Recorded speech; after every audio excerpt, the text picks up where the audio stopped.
Greetings, all you gallant gamers. Welcome back to the channel. My name is Mango Crumble, and welcome to another Roundtable podcast. As you can see, my microphone quality has massively increased. I'm not using like a little crappy microphone from a webcam anymore. I'm actually using a proper, I think it's a Rode Mini or something. It cost a lot of money, but I want to improve this channel. I want to improve my, audio quality and stuff. So hopefully you can hear the difference in the audio, and you'll enjoy my content a bit more. A few topics I'm covering today. I'm covering the ending of TENET. I just watched TENET recently, and I really want to talk about that.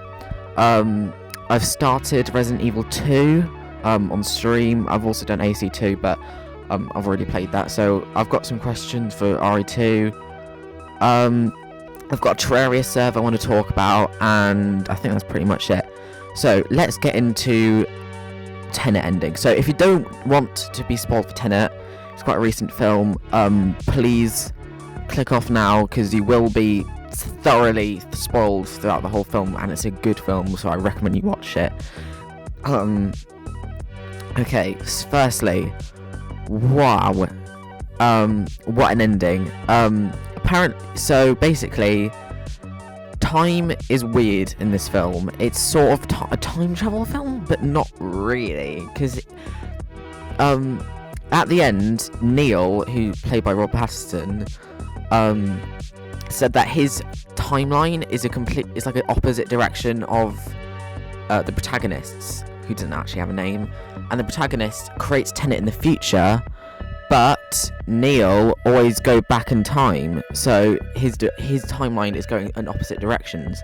And I think that kind of reminds me of in Doctor Who, where Doctor Who and River Song's timelines are going opposite directions, sort of like Neil and the protagonists are. I think that's really good, and it made it kind of very emotional, and it was hinted at earlier on when he was like asked what drink he wants, and he said, oh yeah, he can have a Diet Coke. Like, how do you know he wants a Diet Coke? Like, well, I just know you quite well. Like, how did he know that? Well, since he's known him for ages, and it was his last mission, so he actually ended up having to sacrifice his life for him so he can live him in the future. So that was really powerful. He really understands time travel, and I think he does it in an actual probable way, because when you go back in time, it's like he goes back in time and you literally physically, time goes in a different direction. Like, time, it's sort of like a rewind button on a remote control. You actually rewinding. That's how time travel works in this world, and you have to keep rewinding until you get back to the point. So that was amazing. And also, I knew from the start, at the airport scene with that guy who's trying to fight the protagonist, that was actually just him. And the reason he couldn't shoot him was because that was actually him from the future, which is brilliant. Christopher Nolan is basically like, because he started off doing indie movies like Memento and stuff, and those were really good, but they didn't have as much of a budget or kind of blockbuster feel.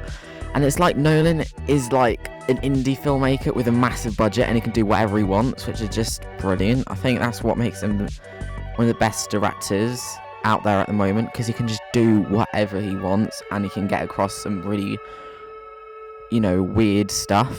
So I think that's really what sets Nolan apart from the other people. So I recommend TENET. If you haven't watched it, obviously you should have already watched it if you're hearing all the spoilers, but it is a really good film. But I wouldn't say it's better than, say, like The Dark Knight or something, or a couple of others, but I would recommend TENET.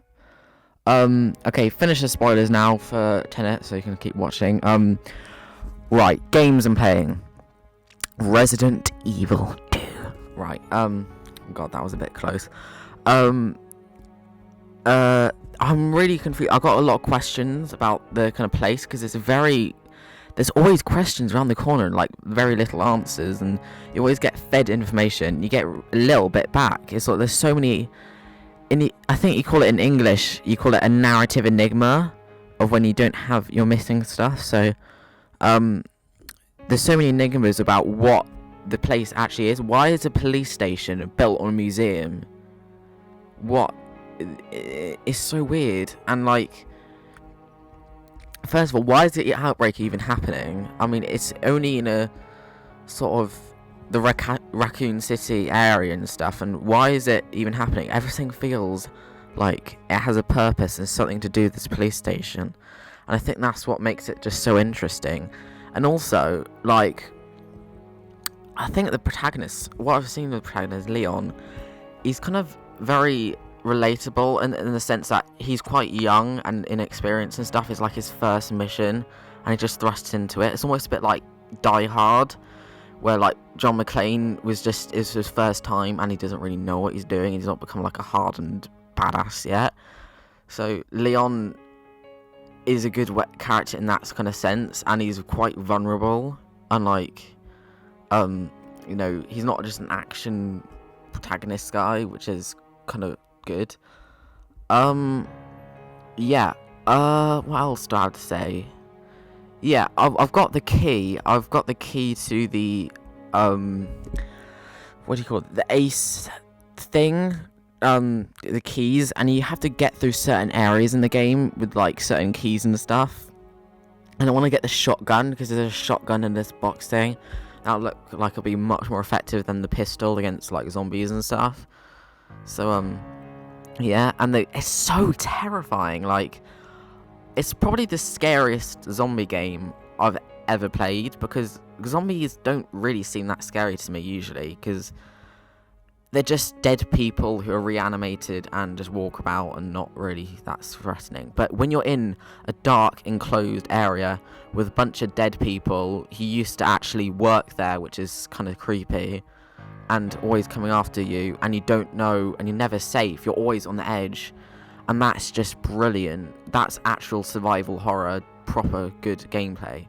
It's almost a bit like Bioshock with the splicers, but Bioshock wasn't really as scary, to be honest. Yeah, I think that's all I have to say about Resident Evil 2. I'm really enjoying it. I'm going to continue streaming the game, even though I haven't streamed in a while. That's due to a bunch of factors and stuff, but I will get back to Resident Evil 2. Right. I've started a Terraria server. If you know Terraria, it's like a game. It's a bit like Minecraft. Although it's like on a 2D platform thingy-majiggy. Yeah, it is actually probably, I like the game, but I've already got on PS4, but now I've got on PC. So if you want to join my Terraria server, I would really enjoy that. I've got a link in the description to my account, it's my Steam profile. You can look that up. It's called Booker McDonald 02. I think it's 02, not 22. Hang on, I need to check that for a second. It's Booker McDonald 2. So if you go look up Booker McDonald 2, then you'll find who I am. And then you can send a friend invite, a friend request, that's not even a thing. And then I can invite you to my server, which is called Galentia, I think. And I'm just started it off, but yeah, I've had one person come onto it already, but yeah, it's gonna be really exciting to have a few more people come onto it. Right, I think that's it. So, if you like the video, you can like it. If you can subscribe if you want to join my content, and I'll see you in the next video. Farewell, gamers.